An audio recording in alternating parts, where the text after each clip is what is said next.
This video will provide a tutorial for how you can use the ArcCollector app to inventory your community trees. Measuring trees helps us keep track of what trees we have, where they are, and their general health. Having an inventory of what trees are growing can help us plan and improve our community's tree canopy. There are many ways to map and inventory trees, but we use the ArcCollector app. You should first make sure you download the ArcCollector app from the App Store on your mobile device. When you first open the app, you will be prompted to choose between ArcGIS Online and ArcGIS Enterprise. Select Sign In with ArcGIS Online and enter the login information on the next screen. The app will also ask to use your location, which we recommend for the mapping process. After signing in, the process of inventorying a tree can begin. You will see an aerial map view of where you are with a coordinate of your location. When you are ready to add a tree, click the plus sign in the bottom right corner of your screen. The app, using GPS, will suggest a location for your tree. We recommend checking this suggestion, for you will sometimes have to move the point slightly to better line up with the trunk of the tree. Click Add Point when you are lined up with the location of your tree. After adding the tree, scroll down to see a list of the other information you will record. The next step is identification.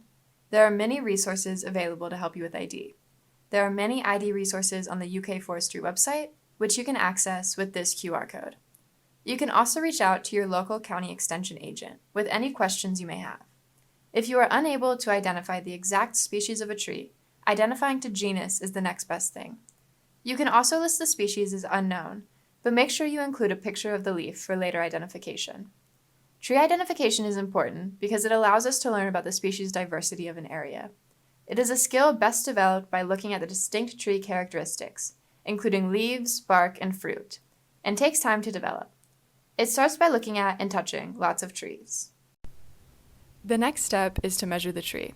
The size of a tree's trunk is proportional to the height, volume, and canopy of the tree, as well as the many benefits that community trees provide, like cooling our cities and capturing stormwater. A tree's trunk is measured at a standard height of 4.5 feet, or at approximately breast height. You can use a regular measuring tape and measure the circumference of the tree in inches. Then, enter it into the app under the circumference field. There is also a special type of measuring tape, called DBH tape, which measures diameter at breast height. DBH tapes have two sides. When taking this measurement, make sure you are using the diameter conversion side, and be sure to check whether your measuring tape is in inches or centimeters. For any type of measuring tape you are using, make sure you pull the tape all the way to the zero marking, and not just to the end of the tape. Once you have your measurement, record it in the ArcCollector app under DBH centimeters or DBH inches, depending on which measurement unit you used. Some trees also have multiple stems instead of a singular trunk. To measure the DBH of these trees, we make an estimate by measuring the separate stems at breast height and adding them together. If your tree has multiple stems, there is also a spot further down to note it on ArcCollector. The next thing listed on the app is location type. The location type of your tree will fall into one of the following categories: street tree, sidewalk tree pit, public property, such as a park, and private property, such as a tree in your yard at home. Decide which of these options best describes your tree and record it in ArcCollector. If you're unsure, you can choose the unknown option. Now move on to the condition or health of the tree. To evaluate tree health, you will want to look up and down and all around the tree. It is important that you back up to see the whole tree as well as walking around all sides. We recommend scrolling down and completing the Other Notes section while you are walking around and surveying your tree. This section is a place to note specific observations about the tree. The most common things we note are root girdling, presence of vines, invasive species, mechanical damage from mowing or string trimmers, fungi, any rot or decay, or any other visible wounds on the tree.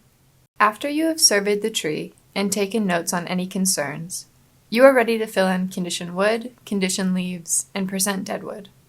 The health of a tree's wood, which represents its structural health, and the health of a tree's leaves, its functional health, are assessed by one of 4 ratings. For wood and leaf condition on ArcCollector, you will choose from dead or dying, poor, fair, or good. Your rating of condition wood connects back to what you noted about your tree. Here we are looking for obvious or large imperfections that would seemingly affect the overall condition of wood. Signs of varying leaf condition can be abnormal color or wilting of the leaves. Remember that tree leaves also provide habitat and food for many organisms. and that some evidence of this, such as leaf galls, are not automatically cause for concern.